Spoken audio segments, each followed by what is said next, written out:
नमस्कार, कल 24 मा स्वागत छ। म राजीव खत्री। सामाजिक सञ्जालमा तपाईँ हामीले गर्ने हल्ला र सतै टिक्का टिप्पणीले कतिसम्म दूरगामी असर पार्न सक्छ त्यो हामीले हेक्का नै राखेका हुँदैनौँ। त्यसमाथि फेसबुक ट्विटरमा बढी फलोअर भएकाले कुनै पनि विषयको वास्तविकता नबुझेर टिप्पणी गरिदिँदा मानिसको सामाजिक छवि असर मात्र पुर्याउँदैन, कतिपयको त जीवन नै बर्बाद हुन सक्छ र समाजमा यस्ता घटना पनि भइरहेका छन्। अहिले यस्तै घटनाको शिकार भएका छन् सुनवल बडेराका पशुपालक कृषक गङ्गाराम गैरे। उनले 2075 सालमा सुनवल नगरपालिकाको कार्यक्रम पशु नस्ल सुधार अन्तर्गत उन्नत अस्ट्रेलियन बोयर जातको बोका प्राप्त गरेका थिए, तर 6 महिनामा नै बोकालाई प्यारालाइसिस भयो। बोका बिरामी परेको कुरा वडा अध्यक्ष तथा नगरपालिकाको कृषि पशु शाखामा समेत जानकारी गराएका गैरेले अत्यन्तै मेहनतका साथ बोकालाई स्याहार सुसार गरी आफ्नै खर्चमा औषधि मूल्य पनि गरे।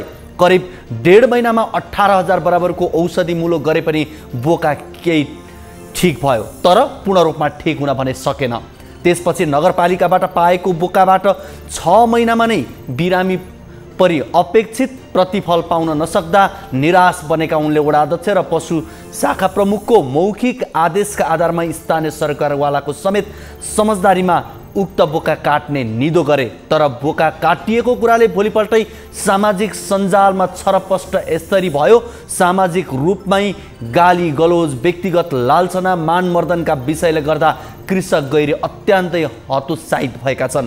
कृषक गैरेका अनुसार यसरी वास्तविकता नबुझी सामाजिक सञ्जालमा नकारात्मक टिप्पणी गर्ने व्यक्ति हुन् नेपाल सरकारका पूर्व सचिव भीम उपाध्याय। फेसबुकमा गरिएको उनकै पोस्टका कारण अहिले पशुका लागि आहार लिने पसल समेत जान सक्ने हिम्मत नभएको कृषकको गुनासो छ।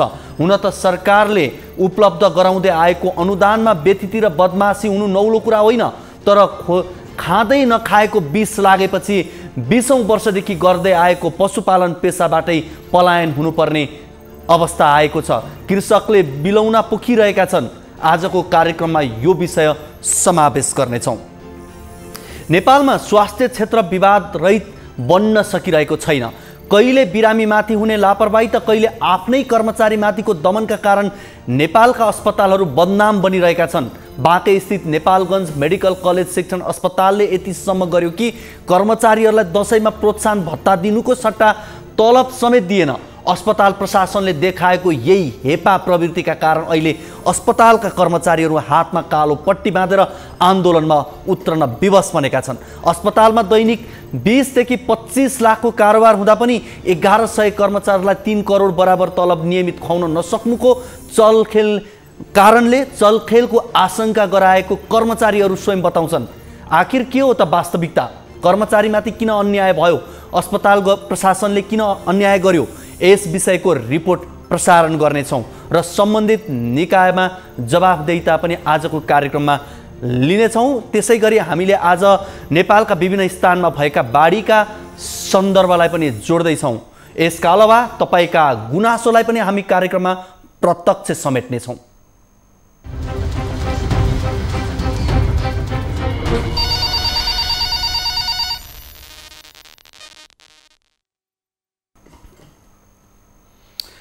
दर्शकवृन्द, हामीलाई तपाईले सम्पर्क गर्नका लागि टोल फ्री नम्बर 16 60 01 12 42 4, फेरि एकचोटि नम्बर नोट गर्नुहोस्, 16 60 01 1 24 24। एनसीएल नम्बर रहेको छ 98 015 72 424 र भाइबर नम्बर रहेको छ 98 84 011 037 मा हामीलाई कल गर्न सक्नुहुनेछ। यति बेला भने हामी कर्मचारी आन्दोलनको सन्दर्भलाई यहाँ जोड्दैछौँ। बाँके स्थित नेपालगञ्ज मेडिकल कलेज शिक्षण अस्पतालका कर्मचारीहरू पहिलेदेखिको अस्पताल व्यवस्थापनले माग पुरा नगरेको भन्दै आन्दोलनमा उत्रिएका छन्। तलब वृद्धि, पोषण, नास्ता भत्ता लगायतका विभिन्न सात बुँदे माग राखेर उनीहरू आन्दोलनमा उत्रिएका छन्।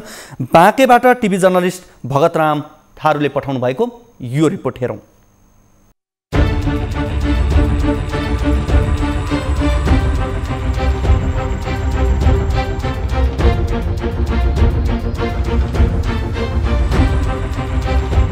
नेपालगञ्ज मेडिकल कलेज शिक्षण अस्पतालका कर्मचारी संगठन, कर्मचारी संघ र नेपाल स्वास्थ्य कर्मी तथा कर्मचारी युनियनको संयुक्त नेतृत्वमा आजदेखि कर्मचारीहरू हातमा कालो पट्टी बाँधेर आन्दोलनमा उत्रिएका छन्। आन्दोलनबारे जानकारी दिँदै कर्मचारीले माग सम्बोधन नभए मंगलबार प्रशासनिक कार्यालयमा तालाबन्दी गरिने बताएका छन्। हाम्रो सेवा सुविधा मात्रै होइन, अन्य नर्सिङको विषय छ, रात्रिकालीन ड्युटी गर्नेहरूको खाजा भत्ताको कुरा छ र ड्रेसको कुरा छ र हामीले उपचार खर्चमा विगतदेखि पाउँदै आएको कुराहरू छ, आवासको कुरा छ। सबै कुराहरू हामीले तलबको कुराहरू मात्रै भएन, अन्य कुराहरू जति जोडेको त्यो सबै कुराहरू हामीले व्यवस्थापन पक्षसँग विगतमा भएको सम्झौता हामीले विगत 5 वर्ष पहिला 6 वर्ष पहिला हामीले सम्झौता गर्यौँ। त्यसपश्चात हाम्रो 1 रुपैयाँ पनि कहीँ बढेको छैन। यस्तै बुधबार आपतकालीन सेवा बाहेकका कार्यहरू बन्द गरिने पनि बताइएको छ। पहिलेदेखि नै कर्मचारीहरूको मागको वास्ता नगरी अस्पताल व्यवस्थापन समितिले आफू खुसी गर्दै आएको प्रति आन्दोलनमा उत्रिएको आन्दोलन परिचालन केन्द्रीय कमिटिका सहसंयोजक कुष्माखर बस्यालले बताउनुभयो। अस्पताल व्यवस्थापनले कोरोना जोखिम भत्ता र दशैंमा समेत तलब नखुवाएको प्रति गम्भीर आपत्ति रहेको सहसंयोजक बस्यालले बताउनुभयो। हाम्रो युनियन भनेको हाम्रो कर्मचारी संघ संगठन युनियन चाहिँ यसमा चाहिँ हामी सिनियर अफिसर लेभलका र हाउस अफिसर लेभलका समूहका लागि हामीले सदस्य दिन्छौँ र तिनै यो मुद्दालाई हामी उठाउँछौँ। डाक्टरको मुद्दा चाहिँ उनीहरूले आफ्नो तरिकाले उहाँको आफ्नो डिसिजन छ र डाक्टरको मुद्दा पनि डाक्टरले अप्ठ्यारो पर्दा हामीले चाहिँ साथ दिन्छौँ। तर युनियनमा चाहिँ इन्भल्भ चाहिँ के छ भने सिनियर अफिसर लेभलको चाहिँ इन्भल्भ हुन पाउनुहुन्छ र त्यही लेभलको हामी कुरा छ। र तलब बढाउँदा चाहिँ के छ भने म्यानेजरसम्मको चाहिँ तलब बढ्छ, बढ्दाखेरि म्यानेजरसम्म चाहिँ तलब बढ्छ। दशैंमा प्रोत्साहन भत्ता दिनुको साटो तलब समेत नदिएर अस्पताल प्रशासनले हेपाहा प्रवृत्ति देखाएको कर्मचारीको आरोप छ। अस्पतालमा दैनिक 20 देखि 25 लाखको कारोबार हुँदा पनि 1100 कर्मचारीलाई 3 करोड बराबरको तलब नियमित खुवाउन नसक्नुले चलखेलको आशंका गरिएको उनीहरूको भनाइ छ। हामी मागपत्र राख्ने हो भने आर्थिकै हुन्छ, यिनीहरू बेवकुफ मात्रै बनाइरहेछन्। यो संस्थामा कुनै किसिमको घाटा छैन। उनीहरूले तलब भत्ता वृद्धि हुनुपर्ने, दरबन्दी सृजना, पदपूर्ति र बढुवा हुनुपर्ने, अवकाश, उपदान, बीमा, सामाजिक सुरक्षा कोषलाई व्यवस्थित र प्रभावकारी गराइनु पर्ने लगायतका माग राखेका छन्। व्यवस्थापन पक्षले भने कर्मचारीका माग तत्काल पूरा गर्न नसकिने स्पष्ट पारेको छ। दर्शकवृन्द, यहाँहरूलाई हामीले राख्यौँ यो बाँके स्थित नेपालगञ्ज मेडिकल कलेज शिक्षण अस्पतालका कर्मचारीहरू आन्दोलित भएको सन्दर्भको यो रिपोर्ट र कोरोनाको समयमा देशका विभिन्न अस्पतालमा अग्रपङ्क्तिमा रहेर काम गर्ने चिकित्सकहरू, स्वास्थ्य कर्मीहरूलाई विभिन्न समयमा भनिएका उनीहरूलाई दिने भनेका सेवा सुविधाहरू पछिल्लो समय दिन नसकेका समाचारहरू त कुनै नौलो नै रहेनन्। तर आफूले पाउनुपर्ने तलब भत्ता पनि नियमित रूपमा पाउन नसक्दा यति बेला कर्मचारीहरू आन्दोलित बनेका छन्। बाँके स्थित नेपालगञ्ज मेडिकल कलेज शिक्षण अस्पतालका कर्मचारीहरू, यो सम्बन्धित रिपोर्ट हामीले यहाँ राख्यौँ र यस सम्बन्धमा हामी थप जानकारी लिने प्रयास गरिरहेका छौँ र यति बेला तलब वृद्धि, पोसाक, नास्ता, भत्ता लगायतका विभिन्न सातबुँदे मागहरू राखिएका छन् कर्मचारीहरूले भनेदेखि आजबाट उनीहरूले आन्दोलनको कार्यक्रम सुरु गर्ने भनेर भनिएको छ र यो अझै सुनवाई नभए अत्यावश्यक बाहेकका अन्य सेवाहरू बन्द गरेर आन्दोलनमा उत्रिने सम्मका उनीहरूले जानकारी गराएका छन्। यससँग सम्बन्धित भएर हामी कर्मचारी जो आन्दोलित कर्मचारीहरू छन् उनीहरूसँग पनि हामी जोडिने प्रयासमा छौँ भने अस्पताल प्रशासनसँग पनि हामी जोडिनेछौँ र अहिले यति बेला विशेष गरी बाँकेका कर्मचारीहरू आन्दोलित बनेका हुन्। यो प्रसङ्ग यहाँहरू बीच हामीले राखिरहेका छौँ र कोरोनाको समय, कोभिडका समय या अन्य अवस्थामा यो स्वास्थ्य क्षेत्र भनेको अत्यावश्यक क्षेत्र पनि हो। यस क्षेत्रमा हुने विभिन्न किसिमका विरोध या आन्दोलनहरूले बिरामीहरूलाई एउटा प्रभाव त पार्छ नै, त्यो सँगसँगै उच्च मनोबलका साथ काम गर्ने अवस्था नबन्दा कर्मचारीहरू बेला बखत आन्दोलित हुने गरेका छन्। यसै सन्दर्भमा कुराकानी गर्नका लागि हामीसँग मुनिर खान जो सहसंयोजक हुनुहुन्छ आन्दोलन परिचालन कमिटीका, उहाँसँग हामी कुराकानी गर्दैछौँ। मुनिरजी, यहाँलाई कार्यक्रम कल 24 मा स्वागत छ। हजुर सर, थ्याङ्क यू सर, धन्यवाद सर। यहाँहरूले अस्पताल प्रशासनको विरुद्धमा जुन किसिमले यहाँहरूले आन्दोलन गर्ने भनेर भन्नुभएको छ, यो अवस्था कसरी आइपुग्यो बताउनुहोस् त। सर, हाम्रो यो 5 वर्षदेखि तलब बढेकै छैन, जबकि हाम्रो यो ट्रेड युनियन कर्मचारी का उसमा श्रम कार्यालय अनुसार सर हामी 2 वर्षमा माग पत्र हामी पेश गर्छौं। नि गएको 2 वर्षमा हामी पेश गरेका थियौं सर। नि यो कोरोनाको कारणले हाम्रो माग पूरा भएन र आन्दोलनको मारमा हामी पुगिसकेका थियौं, तर चाहिँ यो कोरोना आएको कारणले हाम्रो स्थगित भयो। त्यसपछि सर फेरि हामी माग पत्र पेश गर्यौं। माग पत्र पेश गरेपछि अस्पताल प्रशासनबाट र म्यानेजमेन्टबाट के आयो कि हामी आर्थिक सम्बन्धी केही गर्न सक्दैनौं र अरू केही छ भने त्यसमा बसेर छलफल गरौँ। नि हाम्रो भनाइ के छ, 5 वर्षमा हस्पिटलले कम्तीमा 4-5 चोटि यो इन्भेस्टिगेसन जुन टेस्टहरू हुन्छ त्यसको रेट रिभाइज गरिसकेको छ, बढाइसकेको छ रेट सर। तर चाहिँ हाम्रो तलब 5 वर्ष पुगिसक्यो, अहिलेसम्म जहाँको त्यही छ र महँगी प्रत्येक वर्ष हजुरको बढिरहेको छ सर। नि हाम्रो अब जीविका उपार्जन गर्नको लागि हामीलाई गाह्रो भयो सर। नि प्रशासन आर्थिक प्रशासनसित कुरो गर्दाखेरि उहाँहरूले पटक पटक त्यही कुरो दोहोऱ्याउनुहुन्छ, हामी आर्थिक सम्बन्धी केही गर्न सक्दैनौँ, बाँकीहरू केही छ भने भन्नुहोस्। हाम्रो माग पत्रमा सर त्यही आर्थिक सम्बन्धी नै हुन्छ, तलब वृद्धि, खाजा भत्ता वृद्धि, ड्रेस भत्ता वृद्धि, आर्थिकै हुन्छ सर। हामी अरू के को बारेमा त्यहाँ छलफल गर्ने? त्यही भएर सर बाध्य भएर हामी यो संस्थामा आन्दोलन गर्न नमिल्ने भए। यसो गरौँ, तपाईले यो समस्या राख्दै गर्दा यति बेला हामीसँग सुरेश कण्डोरिया जो नेपालगञ्ज मेडिकल कलेजका शिक्षण अस्पतालका प्रबन्धकज्यू पनि हुनुहुन्छ, उहाँसँग पनि हामी कुराकानी गर्छौँ। यहाँहरू दुवैसँग हामी कुराकानी गर्नेछौँ। प्रबन्धकज्यू, यहाँलाई पनि स्वागत छ कार्यक्रम कल 24 मा। नमस्कार हजुर, विशेष गरी अस्पताल प्रशासनसँग अस्पतालले 5 वर्षदेखि करिब तलब भत्ता नबढाएको, कोभिडको समयमा दिइने भनेका ती वचनबद्धता पनि पुरा नगरेको लगायत दसैँको समयमा तलब भत्ता पनि दिनु भएन भनेर कर्मचारीहरू त आन्दोलित हुनुहुँदो रहेछ नि, किन यस्तो अवस्था आयो? अब यो यस्तो अवस्था हुन्छ नि, त्यसका विभिन्न कारण छ। नम्बर 1 त संस्था धेरै लसमा चलिराखेको र 2020 को भर्ना नभएको, बुझ्नु भएन? कोभिडले गर्दाखेरि सबै क्षेत्रहरू प्रभावित छ, अस्पताल पनि प्रभावित भयो। 2076-77 मा करिब 4 महिना अस्पताल 10-15% क्यापेसिटीमा काम गर्यो। तब त सबैले दिनु पर्यो, त्यसकारण त्यो ब्याकलगहरू रहेको। 2020 को एडमिसन अहिलेसम्म भएको छैन। 2020 को एडमिसनको प्रोसेस चलिरहेको 3 महिना भइसक्यो, बुझ्नु भएन? नेपाल सरकारसँग कोभिडको र अन्य इन्सुरेन्सको पैसा थुप्रै बाँकी छ।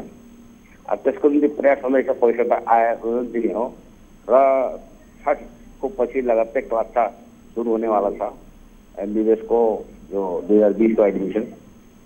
त्यसपछि त्यो ब्याकलग जुन छ त्यो सबै क्लियर हुन्छ, 2 महिनाको जति बाँकी छ। अब धेरै जस्तो संस्थामा त्यो स्थिति छ, त्यस कारण त्यसलाई जुन छ नि त्यति ठुलो इस्यु सबै कुरो जानेर बुझेर पनि त्यति ठुलो इस्यु बनाउनु पर्ने कुनै म देख्दैन, बुझ्नु भएन? यसो गरौँ त, मसँग यति बेला मुनिर खान पनि हुनुहुन्छ जो आन्दोलनरत कर्मचारी हुनुहुन्छ, उहाँसँग सोध्छु। भनेपछि यो त खासै त्यति ठुलो बनाउनु पर्ने विषय त होइन भनेर उहाँले भन्दै हुनुहुन्छ नि। कुरो के भने वस्तुस्थिति सबै थाहा हुँदै पनि सबै कुरो ब्रिफिङ छ, के कस्तो हिस्सै पनि तलब बढ्नुपर्छ, त्यो ल्याङ्ग्वेज केही हुनेवाला छैन के। अहिले त इन्टरभ्यू भइरहेछ के? मुनिरजी, यहाँसँग पनि मैले कुरा गरेँ, सरले त तपाईँलाई यो त्यति ठुलो बनाउनु पर्ने विषय होइन, तपाईँहरूलाई परिस्थिति सबै थाहा छ भन्दै हुनुहुन्छ त, के हो त्यस्तो परिस्थिति चाहिँ? यो विषय त्यति ठुलो बनाउनु पर्ने विषय होइन, तर तपाईँहरूले ठुलो बनाउनु भयो भन्ने उहाँको कुरा छ, अनि त्यो सम्पूर्ण समस्या पनि तपाईँहरूलाई थाहा छ, किन यसो आन्दोलन गरिरहेको भन्ने उहाँको कुरा छ नि त। सर यो विषय नै होइन सर। हामी तलबको लागि केही भन्दैन भन्ने म्यानेजमेन्टसित हामी भोको मर्ने हो सर। काम गर्ने तर तलब चाहिँ नखाने, त्यो ठुलो विषय होइन भने सरहरूले पनि त्यस्तै भन्नुहुन्छ भने ठिक छ सर, हामी भोकै मरौँला, काम गर्दै गरौँला र तलब नमागौँला सर। अब यो कोभिडको बेलामा सर हाम्रो कर्मचारीहरू पनि लगभग 50% घरमा बसेछन् र भएका कर्मचारीहरू 12 घण्टा ड्युटी गरेछन् र यो कोभिड पोजिटिभ बिरामीलाई सेवा गरेछन्, तापनि तिनीहरूलाई भत्ता पनि उपलब्ध गराइए छैन सर। भत्ताको लागि हामी कुरा गर्दाखेरि नयाँ गभर्मेन्टले दिएकै छैन भनेर कुरो आयो। त्यसो खाजा भत्ताको लागि हामी कुरो गर्दाखेरि 12 घण्टा हिसाबले काम गरेछ तर खाजा भत्ता पनि दिए छैन उसलाई नास्ता खानाको लागि। सर यो सबै हाम्रो माग नजायज हो या हामी राख्नै सक्दैनौँ पाउँदैनौँ भने ठिकै छ सरले भन्नुहुन्छ भने हामी भोकै मरेर काम गरौँला, नजायज हो भने अब आफ्नै पैसा माग्नको लागि नजायज भन्नुहुन्छ भने त अब के भनौँ सर। सुरेश सर, मैले नाजायज भनेको छैन, बस स्थिति देशभरिको र संस्थाको स्थिति बुझेर डिमान्ड गर्दाखेरि उचित हुन्थ्यो के, त्यति मात्र। मैले नाजायज भनेको छैन, बुझ्नु भएन, मैले नाजायज भनेको छैन। उहाँहरू माग त जे पनि पाउँछ नि। 5 वर्षदेखि तलब भत्ता बढ्न नसक्नुको कारण चाहिँ के त सर? त्यसो भए संस्था लसमा छ त कहाँबाट बढ्छ तलब भत्ता? हजुर, त्यो उहाँहरूलाई सबैलाई थाहा हुँदाहुँदै पनि कि 4 महिना कति आम्दानी भयो अस्पतालको प्रभावित हुँदाखेरि होइन, सबै कुरो आम्दानी कति अस्पतालको छ कति खर्च गरेर सबै कुरो थाहा हुँदाहुँदै पनि बढ्नु पर्यो होइन। दैनिक तपाईँहरूको कति 20 देखि 25 लाखको कारोबार हुन्छ होइन? 25 देखि 30 हो सर। 25 देखि 30 को कारोबार हुन्छ भनेपछि 1100 कर्मचारी हुनुहुन्छ। 1100 कर्मचारीको तलब भत्ता करिब 3 करोड। समस्या के हो त त्यसो भए? होइन सुन्नुहोस् न, उहाँहरूले जो जोड्नुहुन्छ नि आएर फाइनेन्स डिपार्टमेन्टको सारा डाटा हेरे भइहाल्छ नि। यो त हावादारीको मूर्खतापूर्ण कुरा गरेर टेलिभिजनमा भनेपछि कर्मचारीले नबुझिकन 7 करोड रुपियाँ महिनाको तलब 80 करोड रुपियाँ सालको तलब खर्च छ। अनि उहाँहरूले जुन 30 लाख कुनै दिन 30 लाख इन्कम भयो अस्पतालको भने त्यो हाइस्ट जोडेको हुन्छ, एभरेज जोड्नु पऱ्यो नि कति हुन्छ भने मन्थली अफिसियल रेकर्ड छ नि।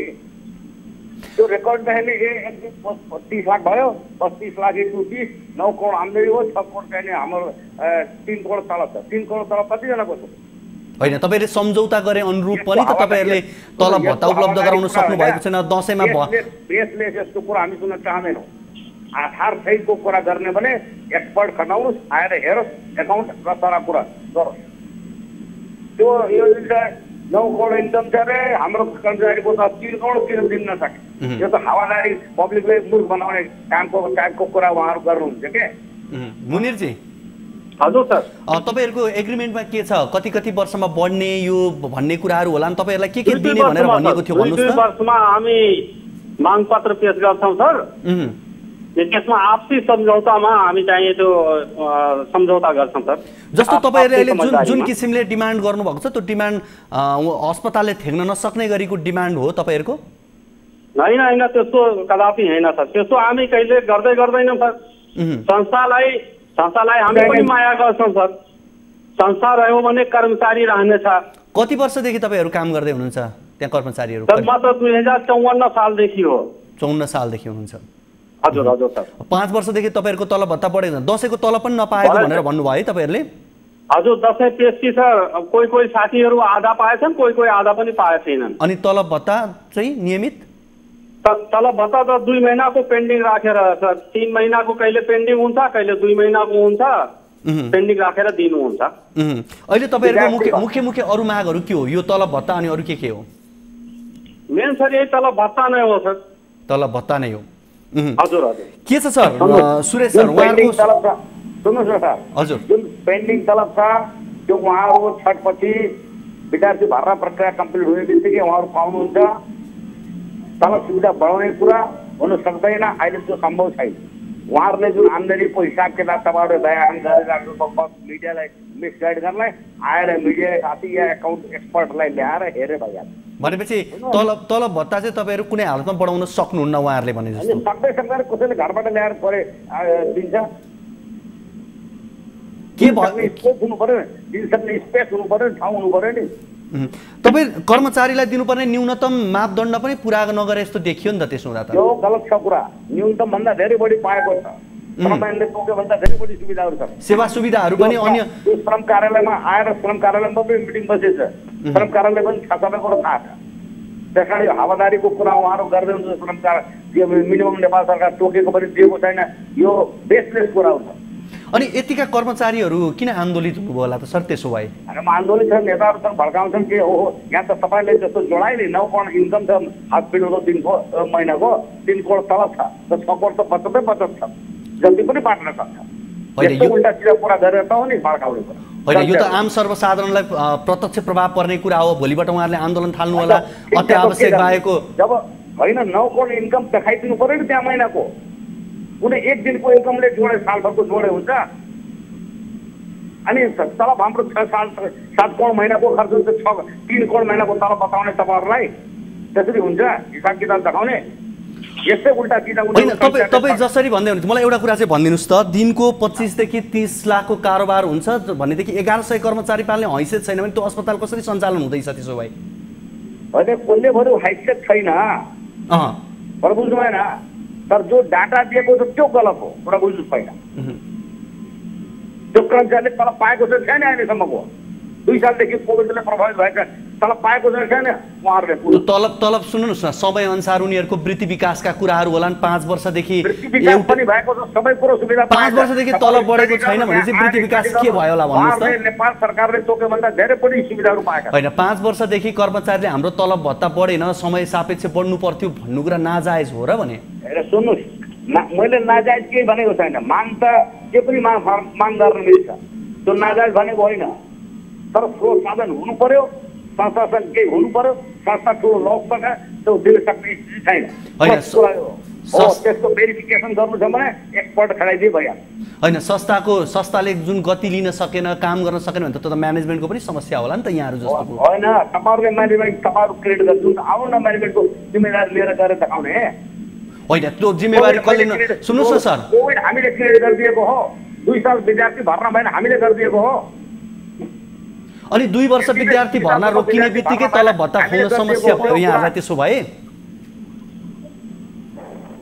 त्यस कारण त्यो भएको वस्तुस्थितिलाई बुझेर जुन चाहिँ आरोप लगाउनु पर्छ क्या। भनेपछि तपाईँलाई जति त्यहाँ कर्मचारीले जुन किसिमले आन्दोलन गरेको छ नबुझिकन हचुवाको भरमा आन्दोलन गर्नुभएको छ त्यसो भए? होइन, कुरा बुझेर पनि बुझ पटाएर गरेको बुझ्दैन।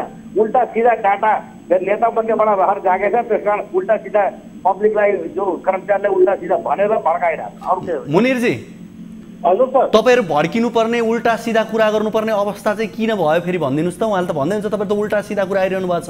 होइन, उहाँले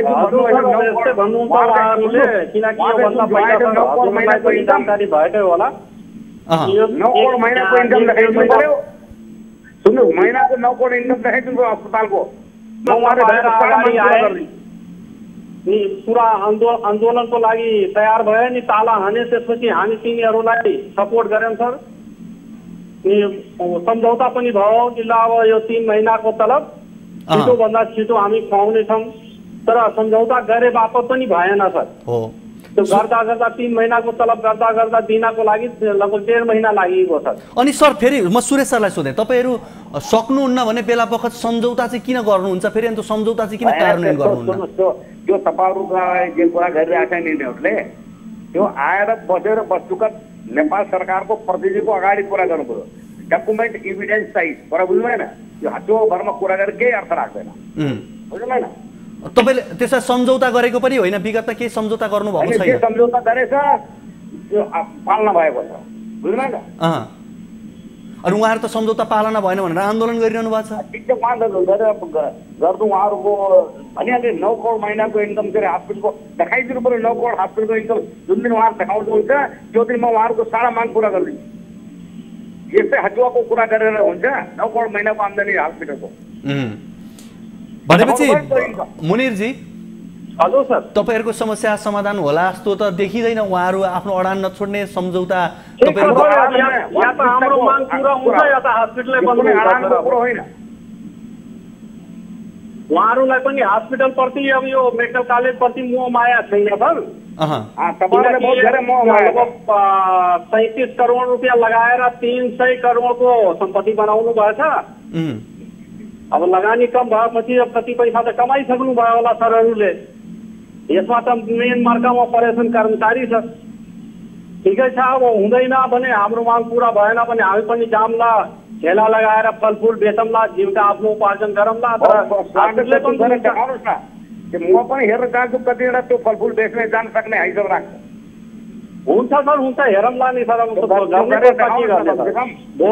भोको भएर कोही काम त गर्दैन नि सर। कम्तीमा हामी दिनको मजदुरी गर्छौँ भने 5 रुपियाँबाट हामी आफ्नो बालबच्चालाई पालौँला।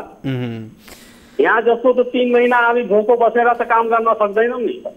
सुरेश काण्ड सर यहाँबाट फोन सम्पर्कबाट बाहिरिसक्नु भएको छ। मुनिरजी हेल्प गरेकै हो। सुरेश सर यति बेला फोन सम्पर्कबाट उहाँ बाहिरिनु भएको छ, उहाँले फोन राखिसक्नु भएको छ।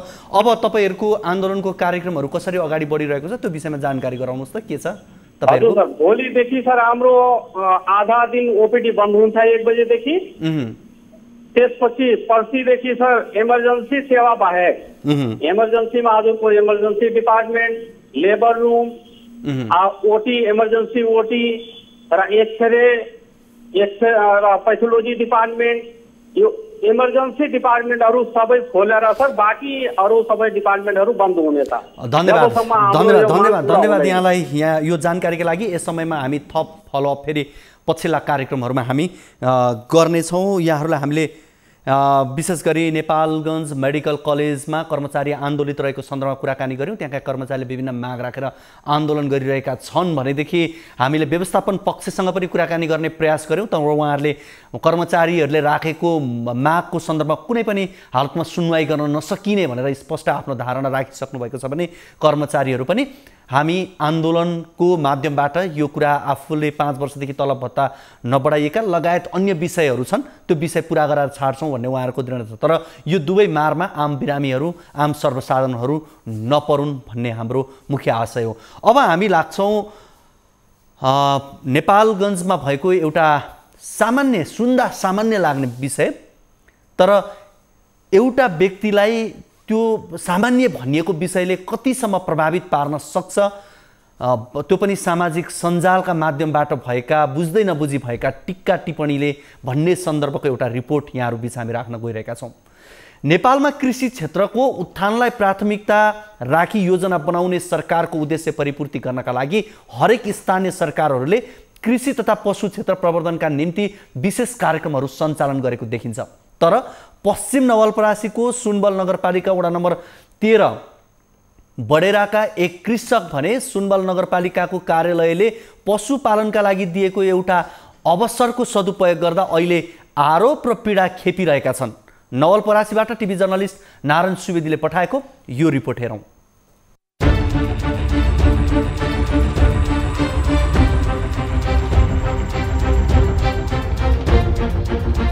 सुनवल बडेराका पशुपालक कृषक गंगाराम गैरेले 2075 सालमा सुनवल नगरपालिकाको 70-30 कार्यक्रमको पशु नस्ल सुधार अन्तर्गत उन्नत अस्ट्रेलियन बोयर जातको बोका प्राप्त गरेका थिए।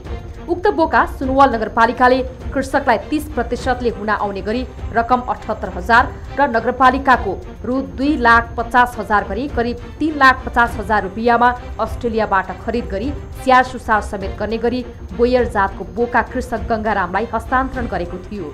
गंगारामको भनाइ अनुसार उनले प्राप्त गरेको 6 महिनामा नै उक्त बोकालाई प्यारालाइसिस भयो। बोका बिरामी परेको कुरा वडा अध्यक्ष तथा नगरपालिकाको कृषि पशु शाखामा समेत जानकारी गराएका गैरेले अत्यन्त मेहनतका साथ बोकालाई स्याहार सुसार गरी आफ्नै खर्चमा औषधि मुलो पनि गरे। करिब 1.5 महिनामा 18,000 बराबरको औषधि मुलो गरेपछि बोका केही ठिक भयो। करिब 1.5 वर्षसम्म केही कमजोर अवस्थामा भए पनि बोकाले बिजीको काम गरिरहेको थियो। 2077 सालको जाडो मौसम सुरु भए लगत्तै बोका उठ्न बस्न समेत नसक्ने भयो। यो बेहोरा पुनः नगरपालिकाको पशु शाखा तथा वडा नम्बर 13 का वडाध्यक्षलाई समेत यसबारे पुनः जानकारी गराए। तर गङ्गारामले जनप्रतिनिधि तथा पशु कर्मचारीबाट मौखिक रूपमा बोका ठेगान लगाउनुपर्छ भन्ने मात्रै आशय पाए। ठोस निर्णय वा निर्देशन भने पाएनन्। बोकाको पहिलो वर्षमा 2,60,000 बराबरको बिमा भयो। दोस्रो वर्ष बोका कमजोर भएपछि 1 लाख रुपियाँको मात्र बिमा कायम भयो भने तेस्रो वर्षमा बिमा कम्पनीले बिमा नै गर्न नमानेको कृषक गङ्गारामले बताए।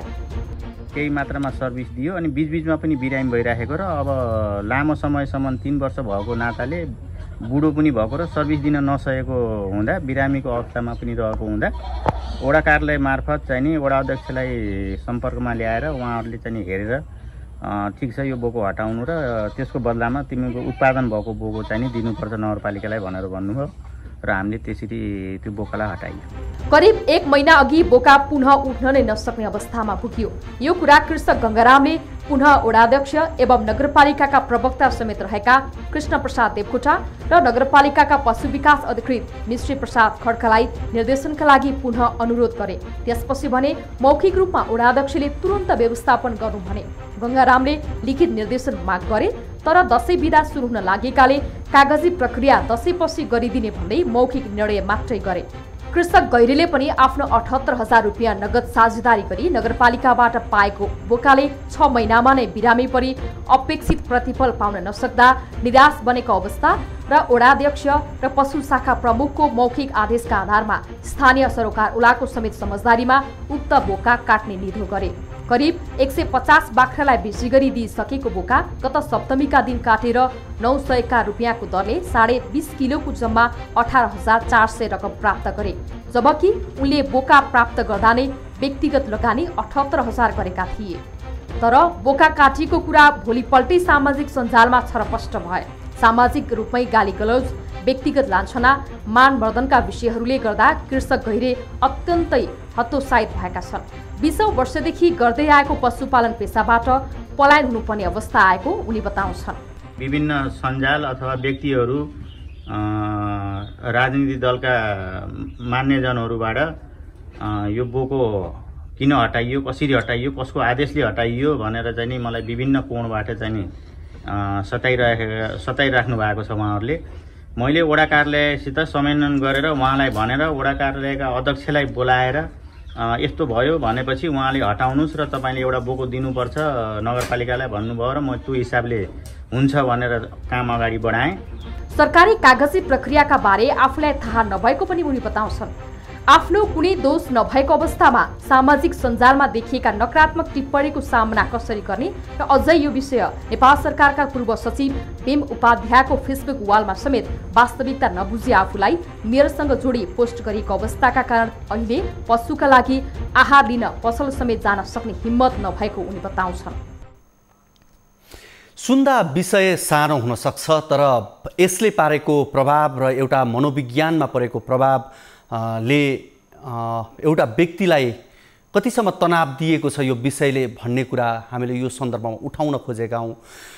यति बेला हामीसँग कृषक गङ्गाराम गैरे हामीसँग जोडिनु भएको छ। पहिला उहाँसँग कुराकानी गर्छु, त्यसपछि हामीसँग पूर्व सचिव भीम उपाध्याय पनि हामीसँग फोन सम्पर्कमा हुनुहुन्छ, उहाँसँग पनि हामी कुराकानी गर्छौं। सबैभन्दा पहिला म गङ्गाराम गैरेलाई कार्यक्रममा स्वागत गर्छु। गङ्गारामजी, यहाँलाई कार्यक्रममा स्वागत छ। धन्यवाद सर। त्यसै गरी म भीम सरलाई पनि कार्यक्रममा स्वागत गर्छु। भीम सर, यहाँलाई कार्यक्रममा स्वागत छ। मैले अब यहाँ सरलाई पनि मैले जानकारी हुने गरी र भीमराम गैरे जसको बारेमा भीम सरले केही अगाडि फेसबुकमा बोका काटेर खाएको विषय त सरले राखिदिनु भयो, तर सामाजिक सञ्जालमा यहाँले जुन फोटो राखिदिएपछि एउटा गाउँमा उहाँको जुन अवस्था बन्यो, जुन वास्तविकता यहाँले बुझिदिनु भएन भन्ने उहाँको आशय छ। सबभन्दा पहिला म गङ्गाराम गैरेसँगै कुराकानी गर्छु, सुन्नु होला सरले, त्यसपछि म सरसँग त्यो विषयमा प्रवेश गरेर कुराकानी गर्छु। गङ्गारामजी, भनिदिनुहोस् त के थियो वास्तविकता? त्यो बोका जुन सप्तमी अष्टमीमा यहाँलाई काटेर खाइयो भनेर आरोप त लगाइयो, त्यसको वास्तविकता के थियो?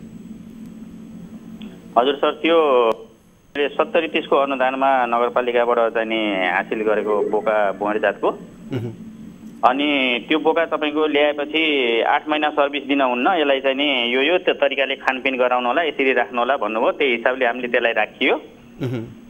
अनि तपाईँको 6 महिना भएपछि त्यो प्यारालाइज भयो। प्यारालाइज भएपछि पनि त्यसलाई अब अनुदानमा पाएको बोको अब यत्रो चाहिँ नि टाढाबाट आएको, अब एउटा चाहिँ असल कृषक भएर चाहिँ मैले त्यसलाई हासिल गर्न सकेँ र त्यो बोकालाई मैले तपाईँको अब यहीँ पशु शाखा विज्ञहरू पनि हुनुहुन्छ अनि चाहिँ तपाईँको चाहिँ नि स्थानीय यहाँ निकायका वडा अध्यक्षजी र हाम्रा सरकारवाला सबैलाई यो जानकारी भएको कुरो त्यसलाई आफ्नो घरको बच्चा जस्तै गरेर झोलुङ्गीमा राखेर अनि दबाई गरेर घराइसी जडीबुटी प्राविधिक सबै चिजबाट गरेर त्यसलाई मैले 19.5-20 हजार खर्च गरेर त्यसलाई बचाउन सफल भएँ र त्यसबाट चाहिँ नि लगभग उत्पादन मैले गाउँको र आफ्नो गरेर 200 हाराहारीका बच्चाहरू त्यसले उत्पादन गरिसकेको छ र बिचमा फेरि त्यो ठन्डी मौसम आइसकेपछि र बर्सातको मौसममा त्यो पटक पटक फेरि त्यो रोग दोहोरिने त्यो पुरै उसमा चाहिँ नि सन्चो नहुने हुने रहेछ त्यो डाक्टर साहबले पनि यो ठन्डीमा अलिकति समस्या हुन्छ भनिराख्नु भएको थियो अनि त्यसपछि चाहिँ नि त्यसलाई त्यही ठन्डीमा पनि अलिकति बचाउ गरेर राख्ने गर्दा गर्दै फेरि त्यस्तै हुने अनि उमेरले पनि त्यो अब 3-3.5 वर्ष भइसकेको अलि बुढो अवस्था पनि भयो त्यसको अनि त्यसले सर्भिस दिन त्यति सकेन अनि एक त प्यारालाइज पछाडिको हर अलिकति डाउन भएको थियो अब यो अन्तिममा काट्नुपर्ने अवस्था कसरी आयो हजुर अन्तिममा चाहिँ तपाईँको चाहिँ नि के भने यसले सर्भिसै दिन नसक्ने अनि मैले चाहिँ नि वडा अध्यक्षसित अनि नगर पशु शाखा विज्ञहरूसित सरसल्लाह लिएँ धेरै 6 महिना अगाडिदेखि मैले सरसल्लाहमा हिँडिरहेको थिएँ अनि तपाईँले यसको सट्टामा शोध भर्ना भनेर तपाईँले उत्पादन गरेको बोको दिनुहोस् अनि तपाईँले चाहिँ यसलाई हटाउनुहोस् भन्नुभयो मलाई अनि हटाउनुहोस् भनेपछि अब मैले अब त्यसै दुनियाँ कानुन जाने छैन एउटा किसान मान्छे हो दुनियाँ चाहिँ नि न धेरै पढेको न कानुन जानेको हटाउनुहोस् भन्ने आदेश आयो मैले चाहिँ त्यसलाई चाहिँ तपाईँको चाहिँ अर्को घरमा उत्पादन भएको तयार भएको लागिराखेको बोको दिएर उहाँहरूलाई देखाएर अनि यो बोको दिन्छु अनि यो बोको हटाइदिन्छु भने मैले त्यसलाई र हटाएँ मैले सर आज चाहिँ नि अब भनौँ न अब एउटा किसानलाई अब यो किसानी पेसाबाटै हात झिक्न पर्ने अवस्था मैले देखिसकेँ दुध दोहेर बढेर चोकमा जान पनि नहुने अवस्था अहिले अब छोराहरूलाई पठाउँदा तेरो बाउले बोका काटेर खा भन्ने अवस्था भनौँ न अब हिँड्नै नहुने अब मैले त्यत्रो ठुलो अपराध त गरेको जस्तो त मैले त लागेन किन मैले त स्वयं नेपाल सरकारलाई चाहिँ नि मैले आफ्नो उत्पादन भएको बिउको लागि तयार भएको बोको दिइरहेको छु ठिक छ तपाईँले आफ्नो समस्या राख्नुभयो यतिर भीम सर पनि हुन्छ जसले भीम सरले पनि यो फोटो आफ्नो फेसबुकमा पोस्ट गर्नुभएको थियो सर यहाँले यो फोटो कसरी पाउनुभयो यो कसरी यहाँले पोस्ट गरिदिनु भयो हेर्नुहोस् त तपाईँले पोस्ट गरिदिँदा एउटा आम किसानको अवस्था यहाँले सुनिहाल्नुभयो यस्तो भयो त्यो त स्थानीयबाटै आएको भयो स्थानीय अनलाइन रहेछ साथीहरूले मलाई पठाउनु भयो अरू कुरा बुझ्दाखेरि कुरा बोका काटिएको हो बोकाले काम गरेन भन्ने कुरा भयो यो सामान्य कुरा अब सरकारी पैसाबाट आएको हुनाले त्यसले अलिकति ध्यान दिनु पर्यो व्यक्ति बोका भएको भए त केही पनि कुरा थिएन भन्ने प्रश्नको एङ्गलबाट त्यो चाहिँ मैले पनि धेरै आरोप त केही लगाएको छैन तर पनि त्यो लेखेको अब मैले लेखेँ भन्दा पनि सबभन्दा धेरै स्थानीय स्तरमा उहाँको जति छन् अनलाइनहरू सबैले लेखिसकेको देखिन्छ र उहाँले धेरै गम्भीर रूपमा यसलाई हेर्न जरुरी छैन अब भन्छन् मान्छेले भन्दैमा काटेको पनि हो उहाँले दिएको पनि हो अनुदानको बोका पनि हो भन्दाखेरि यसलाई चाहिँ धेरै होइन यस्तो भयो सर सामाजिक सञ्जालमा बढी सक्रिय हुनुहुन्छ सरले राम्रा नराम्रा कुराहरू सबै आलोचना खेप्न सक्नुहुन्छ तर एउटा आम किसान गाउँघरमा उसले आफ्नो दुःख गरेर काम गर्दै गर्दा उहाँले जसरी भन्नुभयो त्यसमा यहाँले खण्डन गर्न सक्नुहुन्छ तर तपाईँले राखिदिनु भएको जुन पोस्टले यदि उहाँले त गल्ती गर्नुभएको थिएन भने त उहाँलाई त समस्या भयो नि सर मलाई लाग्छ गल्ती भन्दा पनि यसमा कुरा लिँदैन होइन अब त्यो बोका चाहिँ जता जति लगेको भए पनि सरकारी बोका हो नि त सरकारी अनुदानमा आएकै बोका भएको हुनाले त्यसलाई त्यसरी काटेर खाने मर्ग काटिदिन पनि हुँदैन त्यो थाहा भएन भन्ने कुरा उहाँको कुरा ठिकै हो थाहा भएन तर थाहा भएन भने त त्यत्तिकै बुझे भइहाल्यो नि त्यसमा गम धेरै यसले भन्यो उसले भन्यो अलिकति फोटो हेऱ्यो भने त गुगलबाट तानेको ठुलै बोको देखिन्छ तर वास्तविकतामा यहाँले त्यो बोको हेर्नुभयो भने अहिले भिडियोमा यहाँले न्युज 24मा युट्युबमा राखिसकेपछि त्यो भिडियो हेर्नु होला यहाँले त्यो बोको देखिसकेपछि यहाँ आफैलाई पनि सम्भवतः त्यो फिल हुन सक्ला सर खै मलाई त्यो फलो त मैले गरेको छैन तर घटना के हुँदाखेरि के हो भने स्थानीयलाई त थाहा छ नि तपाईँहरूले त बाहिरकै भइहाल्यो होइन स्थानीयलाई सबै थाहा छ बोका काटिएकै हो अनुदानमा आएकै हो यो घटनाहरू तथ्यबाट चाहिँ नि तथ्य त अन्यथा छैन अब उहाँहरूलाई जुन यसले यो भन्यो त्यो भन्यो भन्दाखेरि त्यो अलिक सेन्सिटिभिटी सोसियल मिडियामा यताउता आजकलको जमानामा मान्छेहरूलाई चाहिँ अलिक सोसियल मिडिया अलि फेस गर्ने त्यो गर्ने भएन भने दुःख त पाउँछ, हामीले पनि पाइरहेका हुन्छौँ, धेरै ठाउँ पाइन्छ। अब यो यसलाई चाहिँ तपाईँ हामीले केही गरी पनि एभोइड गर्न सक्दैन। घटनाहरू सूचनाहरू अब मोबाइल डिजिटल युगमा कुनै कुरा लुक्दैन आज नभए। तर सर मैले यहाँ जस्तो व्यक्ति सचेत यहाँले गर्नुभएका राम्रा कुराहरू पनि छन्, त्यो बाटोमा मैले यहाँ तपाईँलाई उसमा अँध्यारोमा मैले पार्न खोजेको होइन। तर सरले जब कि आम किसानको कुरा पनि सुनिसकिसकेपछि कहीँ मैले अलिकति बुझ्नमा त्यो स्रोत पहिचान गर्नमा गल्ती पो गरेछु कि भन्ने सरलाई लागेन र भने? लाग्दैन किनभने म पत्रकार तपाईँहरूले गर्ने हो त्यो तरिका होइन। म पत्रकार नभएर एउटा साधारण जनता हो जसले चाहिँ नि यस्तो सरकारी अनुदानमा आएको बोका काट्न चाहिँ नि काटेको कसैले काटेको राम्रो भएन र कसरी काट्यो के भयो भन्ने कुरा पनि त राख्नु भयो।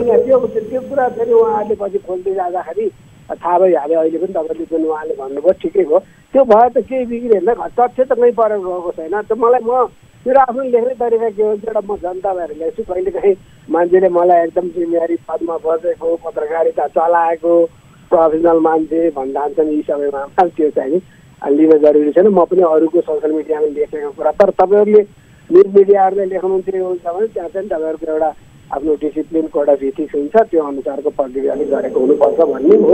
सोसियल मिडिया है यसमा पिपलिस्टिक, त्यस कारण के मान्छे इन्डिभिजुअल मान्छे बोल्छ, इन्डिभिजुअल मान्छेलाई त्यतिकै रूपमा लिनुपर्छ, तर त्यसको इम्प्याक्ट कहाँ जान्छ भन्ने कुरा फेरि त्यो को यति यसलाई सतही रूपमा यसरी लिदिनुहुन्छ भन्ने मलाई लागेको थिएन सर। किनभने भने विगतमा तपाईँ सामाजिक सञ्जालकै सन्दर्भमा राज्यहरूले विभिन्न आरोप पनि यहाँलाई लगायो, आफ्नो कुरा त्यो कुरा छँदैछ, त्यसमा यहाँले आफ्नो सफाई दिएर पनि आउनुभयो, त्यो प्रयास गर्नुभएको छ।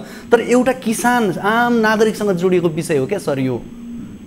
बुझेँ मैले, त्यो बुझेँ त जोडियो त अब बिस्तारै जोडियो त के अब किसानले त हो नि बोका पाल्ने, मैले कोही अरू पनि पाल्छ र कर्मचारी पाल्ने कुरा होइन, किसानलाई त हुन्छ नि जहाँको भएको भए पनि आम किसान नै हुन्छ कि। तर जसरी उहाँले अहिले भन्दै हुनुहुन्छ एकचोटि उहाँको कुरा सुन्नुहोस् है त सर, म उहाँलाई नै भन्छु यो फेसबुकमा आएको कुरा पछाडि तपाईँलाई सामाजिक रूपमा परेको प्रभाव के हो भनिदिनुहोस् त एकचोटि। हजुर सर, हजुर के भन्नुभयो सर? तपाईँलाई त्यो फेसबुकमा सामाजिक सञ्जालमा यस्ता विषयहरू उठान भइसकेपछि तपाईँलाई अहिले कति गाह्रो भएको छ तपाईँलाई गाउँघरमा त्यो भनिदिनुहोस् त। गाह्रो त सर अब आत्महत्या गर्ने अवस्थामै छौँ, अब बोल्नै सक्दिनँ सर। म यति समस्यामा छु म।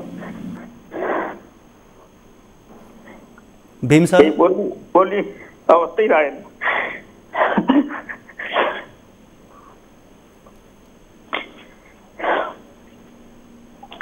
मलाई केही तलमाथि भयो भने सुन्नु न सर, हजुर म तलमाथि भयो भने यो पहिला यो सेतुमसी.com-लाई हाम्रो खरानन्द कोइरालाज्यूले दिनुभएको त्यो जुन झुटो आरोप छ, त्यो उहाँहरू दुईजना यसमा आरोपित हुनुपर्छ भन्छु मैले। भीम सर हजुर सुन्नुभयो तपाईँले जसरी तपाईँले लिनुभयो, मैले यहाँ व्यक्तिगत कहिलेकाहीँ मानिसको फिलिङ्सका कुरा हुन्छन्, सम्बन्ध एउटा आम मानिस जसले दुःख गरेर आफ्नो प्रक्रिया उहाँले पुर्याउने प्रयास गर्नुभएको छ आफ्नो तर्फबाट, यति हुँदै लेखिएको कुराले हेर्नुहोस् त। हो त्यसको लागि त उहाँलाई पर्यो असर पर्यो, जसले उहाँको नाता के भन्दा सरकारी अनुदान हो नि त कुरा। अनुदान लिने बित्तिकै त्यो पापै भएन सर? अनुदान लिएर उहाँले दुःख गर्नुभएको छ, उहाँको पैसा परेको छ, त्यसमा उहाँको 70-75 हजार उहाँको पैसा परेको छ, उठेको पैसा 17,000 18,000 हो। उहाँलाई के फाइदा भयो त त्यसो भए त्यो काटेर? तर हो तपाईँले सतही रूपमा लिइदिनु भयो, तर उहाँलाई त गाउँघरमा त सबैले आरोप लगाएका छन्। उहाँलाई बोका काट भनिरहनु भएको छ, रोइरहनु भएको छ उहाँ त। अहिले सुन्नु भएन तपाईँले र? हो मैले भने नि सर, तपाईँ आलोचना खेप्न सक्नुहुन्छ सर, तर सबैले सक्दैनन्। अनि के गर्ने त तपाईँहरूले न्युजमा लिँदाखेरि आलोचना कसैले तपाईँहरूले आलोचनै गरे होइन के गर्नुहुन्छ? होइन तपाईँले अहिले यति कुरा सुनिसकिसकेपछि उहाँलाई भन्ने कुराहरू उहाँसँग गर्ने कुरा फरक हुन्थ्यो होला सर, तर तपाईँले त आफ्नो नै छोड्नु भएन। मैले तपाईँलाई उहाँलाई के भन्छु भने यस्ता कुराहरू अब सम्बन्ध कुराहरू भावनात्मक कुरा अब मनमा विभिन्न मान्छे भयो उहाँले त्यसरी सर तपाईँले फेसबुकमा हाल्नु भएको कुराले गर्दा हो सर यो तपाईँले फेसबुकमा हाल्नु भयो जुन छैन त्योभन्दा अगाडि उहाँले अहिले भन्दा के गर्छौँ के भने किनभने तपाईँको फलोअर धेरै छन् त्यसको टिका टिप्पणी यहाँसम्म पुग्यो ठिक छ उहाँले हाम्रो आशय आजको कार्यक्रममा उहाँको त्यो वास्तविकता बाहिर ल्याइसकिसकेपछि उहाँलाई जुन असहजता परेको छ त्यो असहज परिस्थिति नहोस् भन्नका लागि नै हो र हामी विशेष गरी उहाँलाई आग्रह पनि गर्छौँ गङ्गारामजीले जसरी सोचिरहनु तपाईँ त्यो नसोच्नुहोस् तपाईँले आफ्नो प्रक्रिया पुरा गर्नु छ भने नगर्नुहोस् भन्ने हाम्रो आशय हो र सरबाट पनि हो त्यस्ता कुराहरू अन्जानमा भयो भने त्यो ढाडस तपाईँबाट पाउनुहोस् भन्ने हाम्रो अपेक्षा हो सर यहाँ एकदम छ है उहाँलाई मैले मेरो सन्देश पुऱ्याइदिनु होला सुनिरहनु भएको कि छैन यो यस्ता कुराहरूमा धेरै चाहिँ गम्भीर हुनु हुँदैन सानातिनो घटनाहरू जीवनमा चल्छ र यसलाई चाहिँ केही भएको छैन उहाँहरूले किनेकै हो आफूले पैसा परेको हो तर एउटा कुरा के हुन्छ सरकारीसित नाता नभएको हामीलाई मतलब पनि थिएन सरकारी अनुदान परेको छ भनेपछि जनताको अरूको करको हिसाबले पैसा दिएको हो हुनाले अलिकति प्रश्न अरूले पनि उठाएमा अनुदान दिएको त एउटा पाटो त्यो भित्रको कथालाई चाहिँ यहाँले हेरिदिनु भएन नबुझिकन लेखिदिनु भयो भन्ने कुरा हो क्या सर भाइ मैले स्टोरी लेखाएको छैन कि मैले त खालि तथ्य ठिक छ त्यो स्टोरी लेखिदिनु भएको भएदेखि त यथार्थमा आउँथ्यो सबैले बुझ्थे नि सरले त मेरो काम होइन स्टोरी मैले तपाईँहरूले स्टोरी लेख्नु भयो नि त अब मैले कि दिएर पोइन्ट दिएपछि तपाईँहरूले स्टोरी लेख्नुभयो त्यसको लागि त तपाईँहरूले पूर्ति गरिदिनु भयो अब हामी धेरै लम्ब्याउन चाहँदैनौँ सर सरले भनिदिनुहोस् के भन्नुहुन्छ उहाँलाई यति बेला उहाँ फोनमै हुनुहुन्छ उहाँलाई भन्नुहोस् त के भन्नुहुन्छ तपाईँ अब यति बेला गङ्गाराजी तपाईँले हेर्नुहोस् यो तपाईँ के भने तपाईँ म पनि सरकारी कर्मचारी तपाईँले पनि सरकारी अनुदान लिनुभएको छ त्यस कारण जनताले अलिकति प्रश्न उठाउँछ त्यसलाई चाहिँ मनन गरेर आफूले अब यस्तो कुराहरू अब अन्जानमा भए पनि कानुन थाहा नभए पनि मैले चाहिँ बेचेँ अर्कालाई दिएको हुनाले अर्कोले गर्थ्यो त्यो सत्य कुरा बुझिसकेपछि त्यो धेरै चाहिँ चिन्तित र मन बिजाएर गरेर बस्न हुँदैन कसैले पनि गर्न हुँदैन जीवनमा यस्ता माथि तल माथि मान्छेले भन्ने गर्ने गर्छ त बिस्तारै बुझिहाल्छ नि तपाईँले बुझ्नुभयो अर्कोले अलिक पछि बुझ्छ अर्कोले अलिक पछि बुझ्छ कुरा के भने अरू कसैले पनि यस्ता घटनाबाट अरूले पनि के पाठ दिन्छन् भने सरकारी अनुदान 5 पैसा पनि लिइसकेपछि जनताप्रति जवाबदेही हुनुपर्ने हुँदो रहेछ भन्ने कुराहरूले सिक्छन् तपाईँले अन्जानमा तपाईँले जानी गल्ती गर्नुभएको छैन त्यो ठिक हो तर मान्छेले बाहिरको मान्छेहरूले अरू जनताहरूले चाहिँ तपाईँले गरेको कुरा चाहिँ कसरी गरेको थाहा नभएको हुनाले त्यस्तो हुँदैन त्यस कारण तपाईँले त्यो धेरै मन दुखाउने हुने छैन नगर्नुहोस् र यसलाई चाहिँ घटना यो भयो एउटा सानो घटना जीवनमा शान्तिको कहिले काहीँ चोट लाग्छ त्यो खानेर छोडिदिनु पर्छ कि अब तर अर्को कुरा के भने यो मेयरजीहरूको विरुद्धमा उजुरी पनि परेको छ सरकारी गोगारी किन काट्यो यो चाहिँ क्षतिपूर्ति भराउनु पर्छ भनेर उजुरी पनि तपाईँहरूको स्थानीयबाट त्यहाँ परेको छ होइन त्यो सम्बन्धमा फेरि कानुनी कुराहरू चल्ला त्यो कानुनी कुराहरूमा तपाईँले यही इमान्दारीपूर्वक चाहिँ जवाब दिनुपर्ने हुनसक्छ दिनु होला तर जहिले धेरै मनमा दुखाउनु त्यो कुनै केही भयङ्कर के मान्छे मारेर हेरिरहेछ दुनियाँवादी छ के लुटेछ डाका गरेर कसैले केही भएको छैन तपाईँले एउटा किनेको बोको अर्कालाई दिएर कसैले काटेर खायो तपाईँले एकदम अन्त्यमा मैले सरमा यति मात्रै भने अब हामी कार्यक्रमको एकदमै अन्त्यमा छौँ सरलाई पनि मेरो आग्रह यहाँले जसरी अहिले उहाँलाई भन्नुभयो बुझाउने प्रयास गर्नुभयो यसको लागि त म यहाँलाई धन्यवाद दिन्छु तर यहाँले पनि कम्तीमा व्यक्तिका या आम नागरिकको विषयमा सार्वजनिक चासोको विषयमा फरक रहला तर व्यक्ति जोडिएको विषयमा चाहिँ कम्तीमा बुझेर त्यो कुरालाई अगाडि ल्याइदिनु भयो भने उहाँहरू जस्तो व्यक्तिलाई राहत मिल्ला यहाँलाई धेरै धेरै धन्यवाद भीम सरलाई म धन्यवाद दिन चाहन्छु यति बेला गङ्गाराम गैरेजी गङ्गारामजी के भन्नुहुन्छ अन्त्यमा के भन्नुहुन्छ एकदमै थोरै छ समय हजुर सर म अब अहिले मलाई नगरपालिकाले विज्ञप्ति जारी गरेर 1,92,000 को क्षतिपूर्ति माग गरेको छ तपाईलाई क्षतिपूर्तिको माग गरेको छ हजुर विज्ञप्ति मार्फत क्षतिपूर्ति दिने भन्ने कुरो छ तपाईलाई दिने मैले दिने उनलाई तपाईले तिर्नु पर्ने भन्ने कुरा आयो हजुर अनि मैले बोको शोध भर्ना दिन्छु भन्दा त्यो मिलेन अब सबै त्यसमा लागे बाहिरी मान्छेहरू पनि लागे यसमा हजुर अनि नगरपालिकाले 1,92 को रकम उपलब्ध गरायो भने 3 दिनको म्याद दिएछ तपाईँले हामीले आज यो विषयमा नगरपालिकाका प्रतिनिधिसँग पनि हामी कुराकानी गर्ने प्रयासमा थियौँ, तर समय अलिकति अपुग भयो। यो विषयलाई हामी भोलिका कार्यक्रममा पनि फेरि उठाउनेछौँ। र अर्को कुरो सर के भनेछन् भने अब यो स्थानीय भनौँ न, अब यो विभिन्न व्यक्तिहरू जो यस्ता यस्ता टुटीहरूलाई लिएर हिँड्ने व्यक्तिहरूले के भने अख्तियारसम्म नगरपालिकाले हेर्न सकेन भने यो केसलाई हामीले अख्तियारमा हालेर थुनाउँछौँ अथवा जरिमाना गराउँछौँ, विभिन्न कुराहरू पनि भइरहेको रहेछन्। त्यहाँबाट नगरपालिकाले त्यो हिसाबले विज्ञप्ति निकालेको रहेछ भन्ने बुझियो। ठिक छ, यो विषयमा हामी बुझ्ने प्रयास गर्नेछौँ, फेरि पनि यसलाई हामी फलोअप गर्नेछौँ। तर तपाईँले जसरी यसलाई सोचिरहनु भएको छ, लिइरहनु भएको छ र यहाँले आफ्नो तर्फबाट यहाँले मन सफा राखेर गर्नुभएको छ भने पक्कै पनि यसमा तपाईँले आत्तिनुपर्ने, डराउनुपर्ने या हिचकिचाउनु पर्ने कुरा पक्कै हुँदैनन्। यहाँले यहाँको विषयलाई आज हामीले उठान गरेका छौँ र सम्बन्धित निकायसम्म यो हाम्रो पुर्याउने प्रयास पनि हो। कहिलेकाहीँ आम नागरिकलाई कानुनका भाषाहरू ज्ञानहरू हुँदैनन्, तर अन्जानमा या मौखिक रूपमा कहिलेकाहीँ भनिदिने, तर लिखित रूपमा नदिएर पछि त्यो कुरालाई फरक तरिकाले लिइदिँदा समस्या फरक बन्छ। यहाँलाई धेरै धेरै धन्यवाद। हामी पछिल्ला कार्यक्रमहरूमा पनि यसलाई हामी फलोअप गर्ने प्रयास गर्नेछौँ। हामीसँग हुनुहुन्थ्यो कृषक गङ्गाराम गैरे। हामीले नवलपरासीको यो प्रसङ्गलाई पनि यहाँ जोड्यौँ। आजको कार्यक्रमको कल 24 को निर्धारित समय सकिसकेको छ। भोलिको कार्यक्रममा हामी नयाँ अतिथि र नयाँ विषय अन्य कुराकानीहरू लिएर आउनेछौँ। तबसम्मको लागि बिदा दिनुहोस्। हवस् त, नमस्ते।